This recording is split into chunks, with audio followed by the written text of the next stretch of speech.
Let's talk about getting started. Whether by choice or by force, a lifestyle change can be pretty overwhelming, especially in the beginning. And that was very true a little over 5.5 years ago when I came home from the hospital of having a heart attack at 43 years old. I was scared, I was confused. Had people saying, do this, don't do that, eat this, don't eat that, exercise, but not too much, you don't want to have another heart attack. What was I supposed to do? Well, I knew I had a lot of changes to make and a big choice to make as well. And that put me on a new journey. And that's the important thing to remember. You're on a new journey with this new lifestyle change. You're not going to change everything overnight. And once you get past that, things start becoming a whole lot easier. So this YouTube channel is part of my journey. It took 5 years to get here. I've had several people, including my doctor, tell me, you should create a YouTube channel and tell your story. And some people said to write a book. And so I started a website. And, I'm used to being behind the camera, not in front of it. So I started doing some reels on Facebook and Instagram, and some of them were pretty good, some weren't, but we're limited on time with that. And I have a problem with social media. There's so much noise out there. It's hard to cut through it, and things just get lost.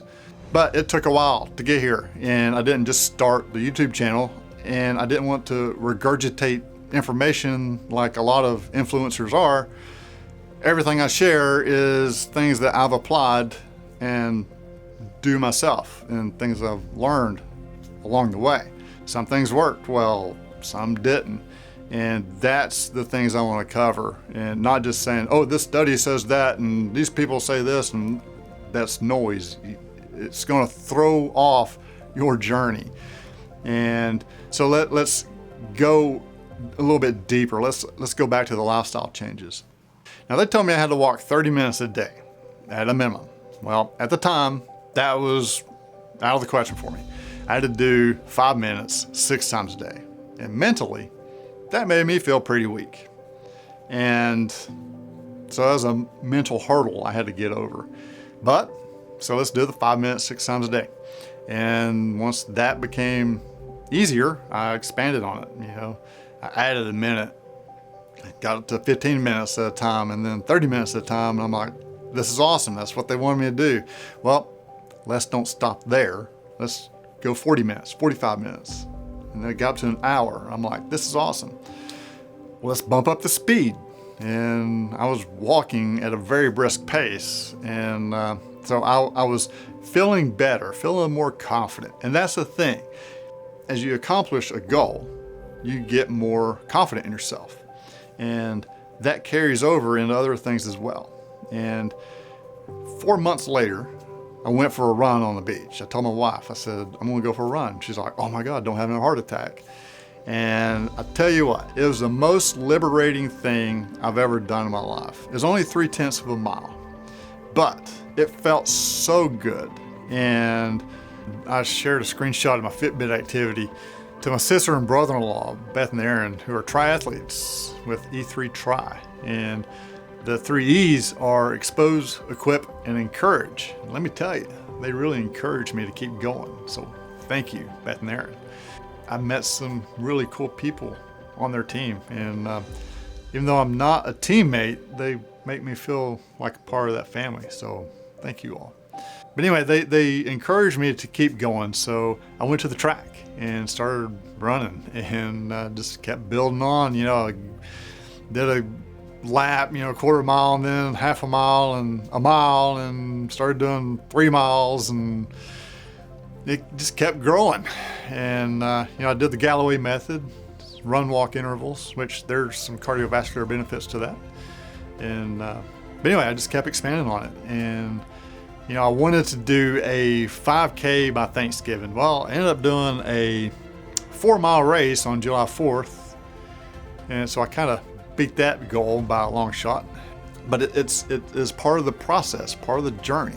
And I was discovering that my body was able to do new things. And it was a big accomplishment and felt very good.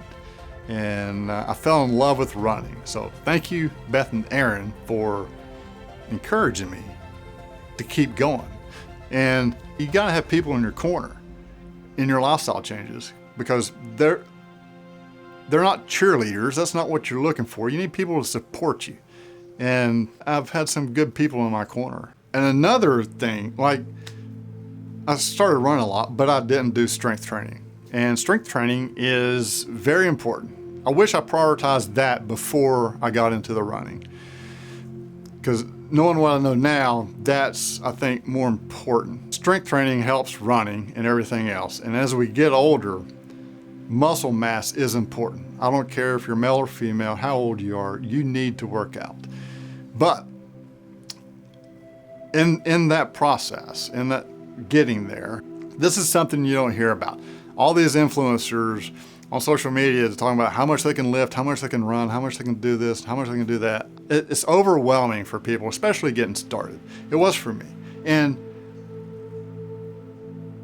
they don't talk about what's like to sit in the parking lot for 30 minutes just to get the nerve to go into the gym. I mean, that's how I was. And I was worried what everybody would think. So I went in and I'm like, all right, screw it. If I go in, people make fun of me, whatever, I can just leave and do stuff at home or whatever.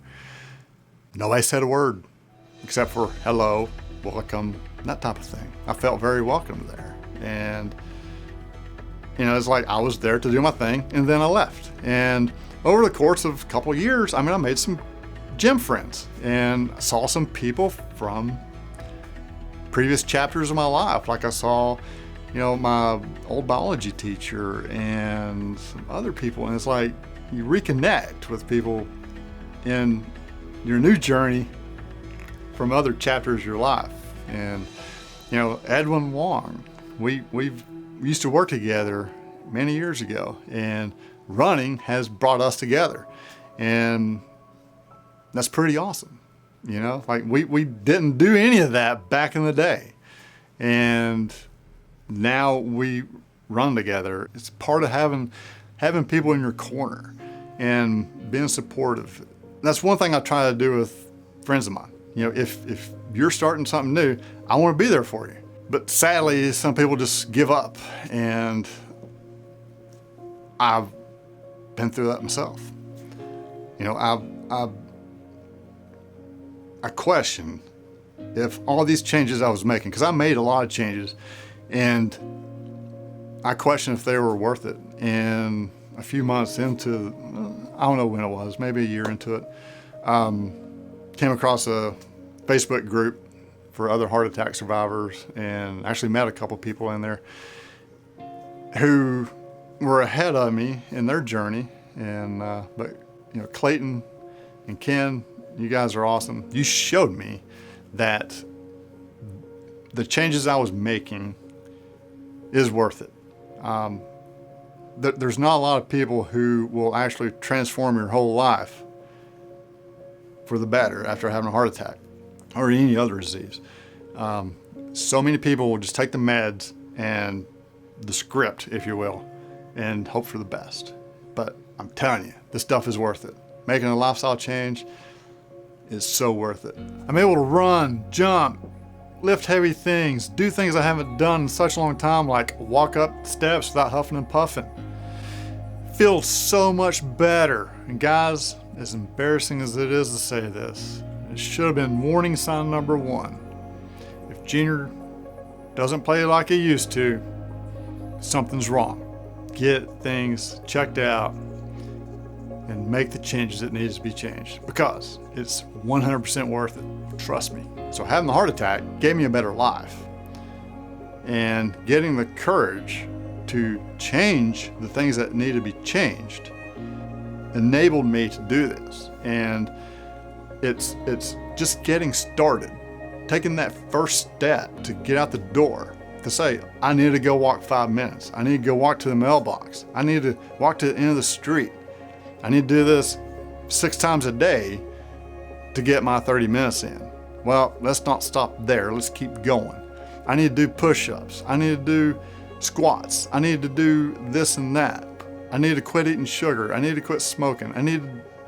There's all these things that we need to do, but just start with one. What can you start with? Like, I quit smoking and quit sugar at the same time. I think that was part of the key. And also, I didn't want to have another heart attack. That if that doesn't scare you, you probably have a death wish. But laying in a hospital bed was, I don't want to go back there. But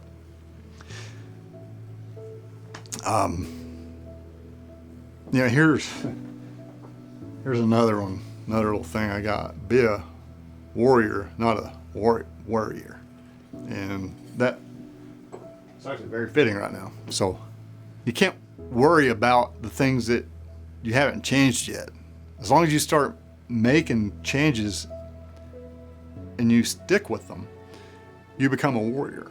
And you know, Clayton and I, we talk about being heart warriors. And you know, being a heart attack survivor is one thing, but we're not just surviving, we're thriving. And that's because of getting started. And you know, it's putting faith above fear.